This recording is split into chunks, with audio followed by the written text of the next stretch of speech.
araw pa lamang ng pag-upo ni Bongbong Marcos bilang Pangulo ay nilagdaan agad nito ang Executive Order No. 1 kung saan sa ilalim nito ay binubuwag ang Presidential Anti-Corruption Commission o PACC, ang ahensya na itinatag ni dating Pangulong Rodrigo Duterte noong 2017. Ang ahensya na siyang nag-iimbestiga sa kaso ng korupsyon sa mga empleyado ng gobyerno kung saan mahigit 13,000 na mga kasong kaugnay sa korupsyon na kinasasangkutan ng mga tiwaling empleyado ng gobyerno ang naimbestigahan, nakasuhan at naipakulong ng PECC.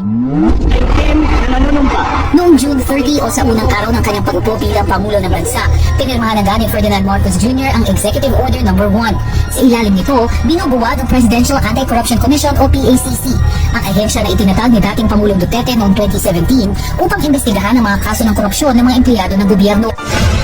Matapos tuluyang mabuwag ni Bongbong Marcos ang ahensya ng Presidential Anti-Corruption Commission o PACC, ay dito na nga nagsimula ang katakot-takot na korupsyon sa ating bansa sa pangunguna ng mga kaalyado ng Pangulo na nagbunga ng pagkalugmok ng ating bayan.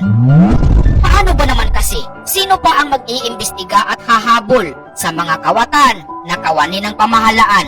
Kayong binuwag ni BBBM ang ahensya ng PECC na siya sanang magbabantay at magpapakulong sa mga buhaya na ngayon ay malaya at nagkalat na sa ating pamahalaan. Bunga ng tila pagbibigay ni BBBM sa kanila ng oportunidad na limasin ang pondo ng kaban ng bayan. Thank you for watching mga idol. Please like, comment, follow, and share. Bye-bye.